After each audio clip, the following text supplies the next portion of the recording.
Baik, Assalamualaikum warahmatullahi wabarakatuh. Yang terhormat Bapak Wiwin Kusuma Atmaja selaku dosen pengampu mata kuliah pengantar ilmu dan teknologi kemaritiman. Baik, perkenalkan saya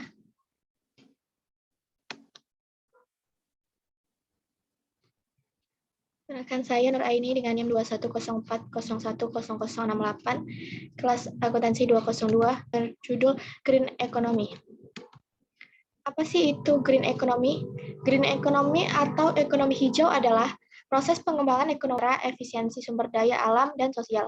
Selain itu juga, green economy merupakan suatu model pendekatan ekonomi yang tidak lagi mengandalkan pembangunan ekonomi berbasis eksploitasi sumber daya alam. Itu juga merupakan suatu lompatan besar untuk meninggalkan praktik-praktik ekonomi yang mementingkan keuntungan jangka pendek yang telah mewariskan berbagai permasalahan yang mendesak untuk ditangani, termasuk diantaranya menggerakkan perekonomian yang rendah karbon atau low carbon economy. Tujuan dari green economy itu sendiri adalah untuk mendorong kebijakan publik dalam menciptakan sistem perekonomian hijau yang ingin menyeimbangkan pertumbuhan ekonomi dan perlindungan. Selanjutnya ada prinsip-prinsip green economy. Yang pertama adalah harus mampu menciptakan kesejahteraan bagi seluruh umat manusia. Yang kedua adalah menciptakan kesetaraan baik dalam satu periode generasi, harus mampu menjaga, memulihkan, dan berinvestasi di berbagai kegiatan yang mendukung tingkat konsumsi maupun produksi yang berkelanjutan. Yang kelima, harus didukung adanya kelembagaan. Selanjutnya ada konsep green economy. Konsep ekonomi hijau melengkapi konsep pembangunan berkelanjutan. Prinsip utama dari pembangunan berkelanjutan adalah memenuhi kebutuhan generasi di masa hijau adalah motor utama pembangunan berkelanjutan. Selanjutnya ada 3 area yang sedang dikerjakan sekarang ini di dalam green economy. Yang pertama, advokasi terkait pendekatan makroekonomi untuk ketahanan pertumbuhan ekonomi melalui sektor regional, demonstrasikan pendekatan green economy dengan fokus utama pada akses finansial hijau, teknologi, dan investasi.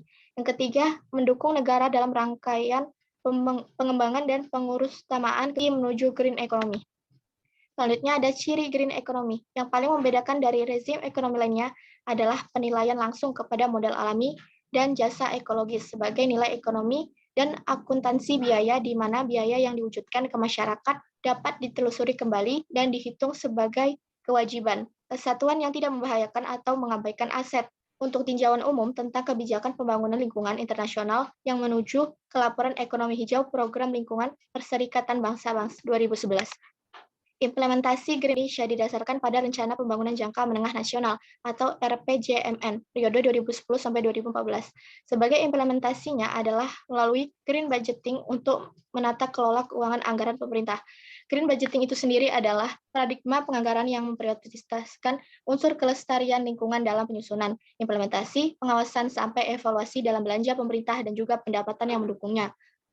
Implementasi dari green budgeting antara lain melalui penerapan Green Procurement atau Green Procurement adalah suatu proses pemenuhan kebutuhan barang atau jasa atau KLDI, Kementerian Lembaga Satuan Kerja Perangkat Dasar Dampak Kerusakan Lingkungan. Contoh Green Economy yang pertama adalah pengurangan emisi gas buang karbon dioksida, program penghijauan, 4 program industri ramah lingkungan. Penanggulangan efek rumah kaca. Perlunya kita menjaga lingkungan hidup bisa dilihat dari berbagai sudut pandang yang berbeda. Pertama dari sudut lingkungan sendiri. Bumi beserta isinya mengalami berbagai perubahan sebagai akibat eksplorasi dan eksploitasi manusia, sehingga menimbulkan dampak kerusakan relatif besar dan sulit diperbaiki maupun direhabilitasi. Pembangunan gedung pencakar langit yang menimbulkan efek rumah kaca dan populasi dari hasil pengolahan pabrik merupakan contoh nyata yang kita hadapi sehari-hari. Kedua, dilihat dari sisi sosial keberadaannya, agar generasi manusia berikutnya yang akan menjadi penghuni bumi tetap dapat menikmati kehidupan di bumi beserta isinya. Ketiga, dari sudut pandang ekonomi, pengelolaan sumber daya alam beserta lingkungannya harus mampu mendukung pertumbuhan ekonomi dan meningkatkan kesejahteraan umat manusia. Sekian presentasi dari saya, terlebih dan kekurang.